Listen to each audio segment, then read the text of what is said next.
So yesterday we discussed what is exactly ERP. ERP is a integration of all the business modules. Okay, every By business will have some different departments, right? SD department, MM, finance, accounts, controlling. This ERP software is collection of all these softwares integrated into one software by having centralized database and common platform. The another definition of ERP is it is a template software. It is a template software which can be customizable as per organizational requirement. ERP is a template software which can be customizable as per organizational requirement. Fine. Now, why ERP? That also we have seen. What is ERP? Okay, ERP means it's a general software for all the companies. Every company, whether it may be oil and gases, whether it may be pharma, whether it may be real estate, any company, they will purchase that ERP. They customize according to their requirement and they do the business on that software. Next, why ERP? We have seen that example. To build a ERP, you have to spend 20 plus years, and in that you have to maintain that infrastructure, everything. So everybody should buy a ERP instead of creating a ERP. That part, everything is fine. Yeah, you don't have any doubt in that, right? The two parts. What is ERP? Why ERP?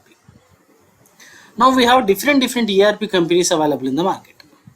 Now which ERP I should go? So what are the ERP companies you know? Microsoft is there, SAP is there, Oracle, PeopleSoft, JD Edwards, Tally, MS Plains, Emmet Grace Plains. These are the ERPs available in the market. There are so many more. Which ERP I should go? To understand which ERP you should go, you should understand one concept called client-server architecture. Client-server architecture. If you know this architecture, you will understand that. Here, see, two technical terms. One is a server, second one is client. Client is a PC with lowest hardware configuration which cannot process its own request, so it requests some other PC called as server. Server is a PC with the highest hardware configuration. Remember, whenever I say server, that configuration will be huge. The client means whatever you have in your homes, what you have, desktops, PCs, laptops, your mobile phones, these are all called as client software, client systems. So which will have a minimum hardware configuration. That means 2 GB RAM, 4 GB RAM, 6 GB RAM, 8 GB RAM, that's it. 1 TB hard disk, 2 TB hard disk, 2.5 gigahertz, right? If you take server example, server will have 250 GB RAM, 500 GB RAM, 1 TB RAM, and the storage area network as a storage, and 64 core processes, 128 core processes. That will be the difference between your client system and the server system. Did you got what I am trying to say? The configuration is huge for server, and for the client the configuration is less. So you know, as a layman also, we all know there will, for example, you take one example of Gmail. How you access Gmail? To log in into Gmail, what you need, first thing, to log in into any website, you need a browser, right? Without yes, browser, can you log in into any website? no, No, without browser, not possible. So that small browser software will be installed at your client PC. And when you hit www.gmail.com, what happens? From your PC to Gmail's server, the request will go. From there, you will get that login screen. You enter your user ID and the password. Again, you hit enter. Then again, the request goes to Gmail's server. You know, somewhere is your Gmail server, right? From there, you will get a response: inbox, outbox, drafts, everything. From where you are requesting is called as a presentation layer. We have 3 layers here. From where we are requesting is called as presentation layer. That is showing you the output now. Your laptop, your mobile is showing you the output, final output. That's why I'm calling it as presentation layer. And from where you are getting the response is called as a database layer. Gmail should have one database server, right? All your data will be stored there. For example, in USA, New Jersey, there is New York, there will be a server, Gmail's database server. From there, you are getting your response. So that layer is called as database layer. From where you are getting the response is called as database layer. Are you clear with this? What is presentation? What is database? Where you are getting response is called as presentation layer. From where you are getting logging, that is called as a presentation layer. From where you are getting the response is called as database layer. As a layman, we know this. Everybody knows this presentation layer. Everybody knows this database layer. Yes or no? Yes. Here my question is. Yes, sir. Here my question is, when you are hitting www.gmail.com, your request is going to server, database server. From there you are getting the response. From here, in your home, you are sitting, my home, I am sitting, and someone is sitting at his home. Someone is logging with the pager, someone is logging with the mobile, someone is logging with the laptop. That all are presentation layers, client softwares, client PCs. Here my question is, there should be someone who is taking your request from presentation to database, database to presentation. Who is that? When you hit www.gmail.com, who is taking your request to USA's Gmail server? From there, Server. it is picking your data. Everything is server here. It is a presentation server. It is a database server. There will be some mediator. There will be. Wait for 1 minute.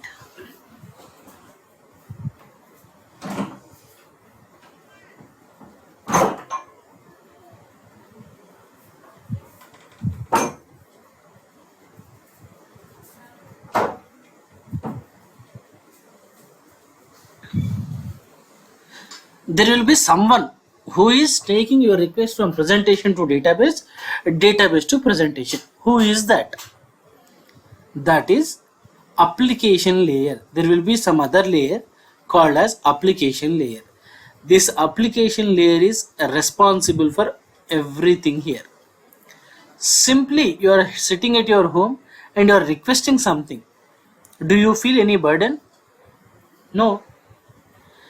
And the data, where the data is kept? In a database. Database is just holding the data.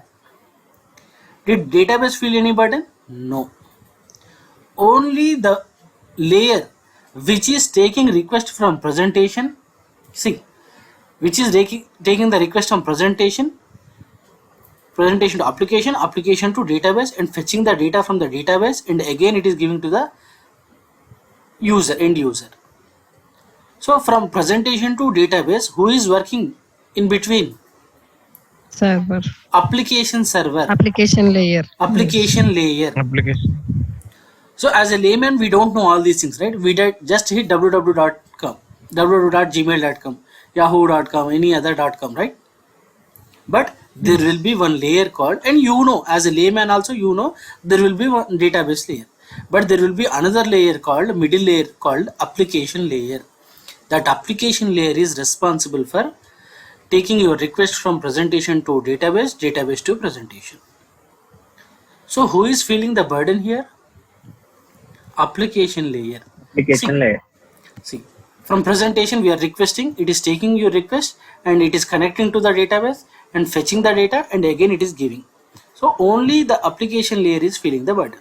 So whenever I say client server architecture, there should be 3 layers. One is presentation layer, second one is application layer, third one is database layer. Remember, without these 3, you cannot say that as a client server architecture. Okay, in this client server architecture, again we have 2 types of architectures. One is R2 architecture, second one is R3 architecture. R2, R3, whatever, there should be, they both belongs to client server only. When I am saying client server architecture, how many layers should I have? 3 layers: presentation, application, and database layer. That's How right. how you are managing that layers, that is R2 and R3. If it is a R2 architecture, presentation and application at one box and database in some other box. Presentation and application in one box, two layers at one side, one layer. So R2 architecture. Have you ever seen this type of architecture? Anyone?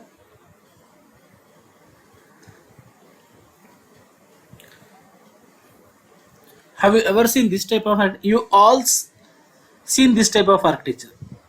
Can I give you example? Do you all have ATM cards? Right. Yes. Yes, sir. Yeah, that ATM, if you go to ATM, you will get a presentation, the screen, which is giving you the presentation information, right? And your request Yeah. will be processed there itself. That is application. Presentation and application in one box is your ATM. Where will be the database? In the centralized location of bank, right? If every ATM is having its own database, na, if you withdraw 20,000 from this ATM, another ATM don't have that knowledge, right? You can withdraw 20,000 from all the ATMs. So it should never be the case. Presentation and application in one box and database will be somewhere else in the bank. If you take anything from that bank, that any ATM, everything will be updated in the centralized database. That's why your balance is showing here, right? If you are having only 21,000 in your account, if you withdraw 20,000, what happens? That transaction will be updated centrally. If you go to another ATM, if you try to take 20,000, will you get? No, No. right? So that is two-tier architecture. Presentation and application at one box and database in another box. These two layers at one place. That's why I'm calling it as R2 architecture. Real-time two-tier architecture. So another example of two-tier architecture is this. You can have presentation at one box and application and database in two layers at one place. That's why I'm calling it as two-tier architecture. This is also two-tier architecture only. You can have like this, otherwise like this. It anyhow, you should have three layers: presentation, application, and database layer. How you are presenting, how you are arranging that layer is called as R2 architecture and R3 architecture. This one, this is also two-tier architecture, two layers at one layer. If you have maintained this type of architecture, what happens? This is a one-time installation. You cannot increase. For example, if you are starting your business with 10 lakh rupees, if you want to use two-tier architecture like this, you should purchase the highest hardware configuration at the time of starting of your business itself. Why means, for example, you are starting one business, your business is started. You have got some 100 customers.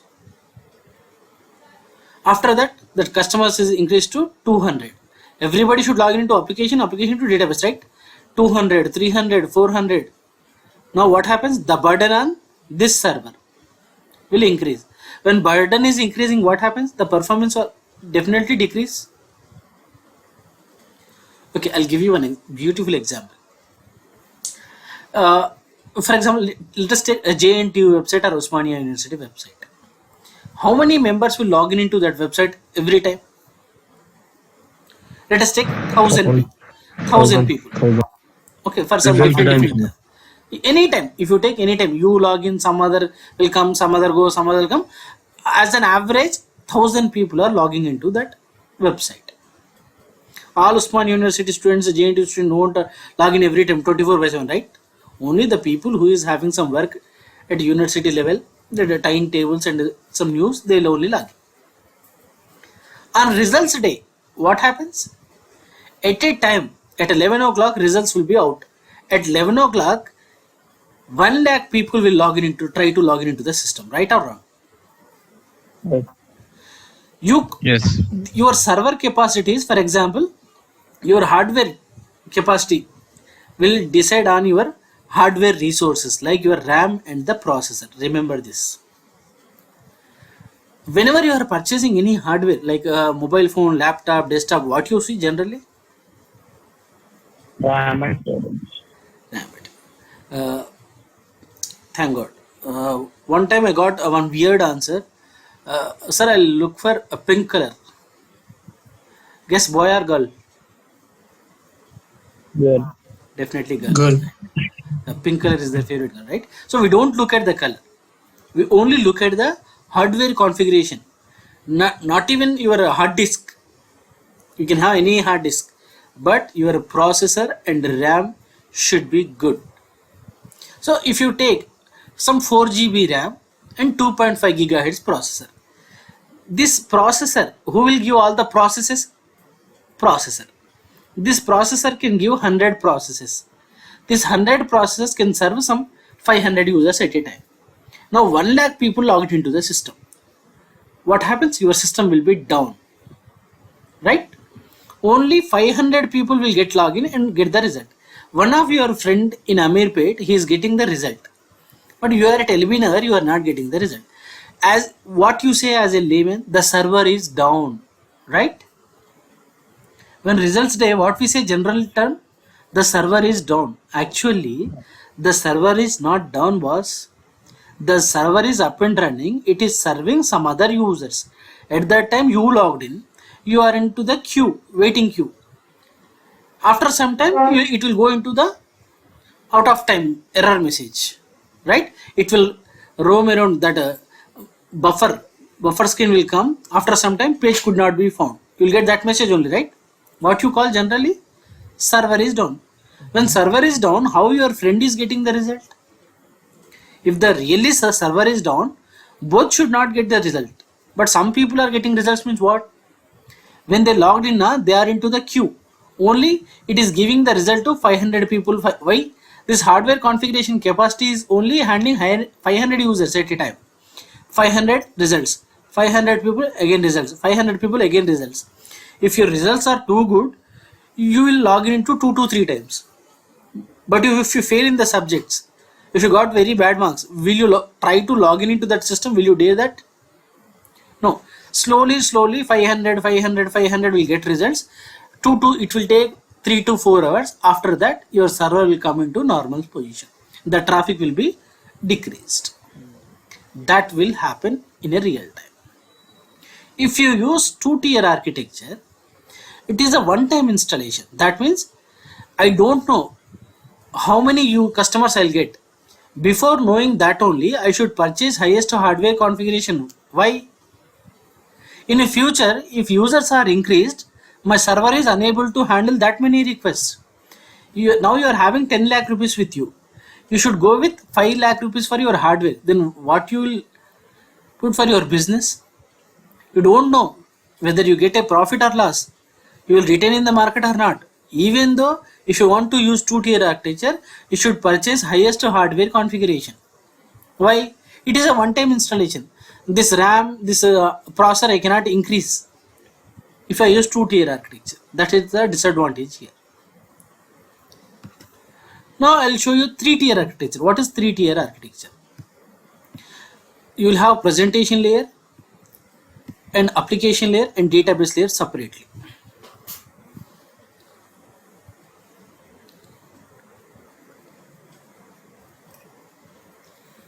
This is in one box, this is in one box, this is in one box. For example, 100 users are, if you are expecting some 100 users and you want to maintain 3-tier architecture, then you have 10 lakh rupees with you. Just purchase 1 lakh rupees hard disk, 4 GB RAM and 2.5 gigahertz processor. This processor, this RAM can support only 100 users. Okay, start your business with that. Your business is increasing. Your customers are increasing. You are getting the profits.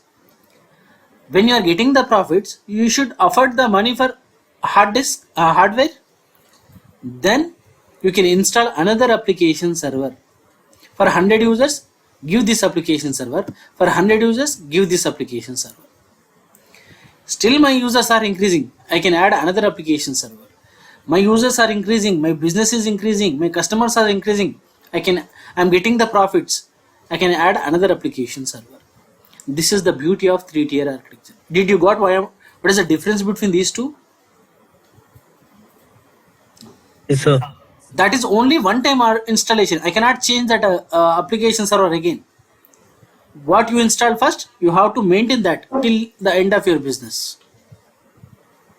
But if you use 3-tier architecture, you can purchase lowest hardware configuration first. After that, if your business is clicked in the market, you are getting the profits, your users are increasing, then I'll offer the money for extra hardware. Here I can put 8 lakh rupees for my business, 2 lakh rupees for hardware. If I use 2-tier architecture, I should bring 5 lakh rupees of hardware first itself. I don't know whether I will retain in the market or not. That is the beauty of 3-tier architecture, and SAP is proudly saying, I am using 3-tier architecture. I am using 3-tier architecture. That is the reason 70% of the market is acquired by SAP. Now, which ERP you should choose out of all other ERPs? Obviously, you go with SAP. SAP. Yes. That is the reason entire world, the SAP is having the monopoly. SAP is the king when it comes to ERPs. Can I give you one example? Small example. And entire things, who is feeling the burden here? Which layer is feeling the burden?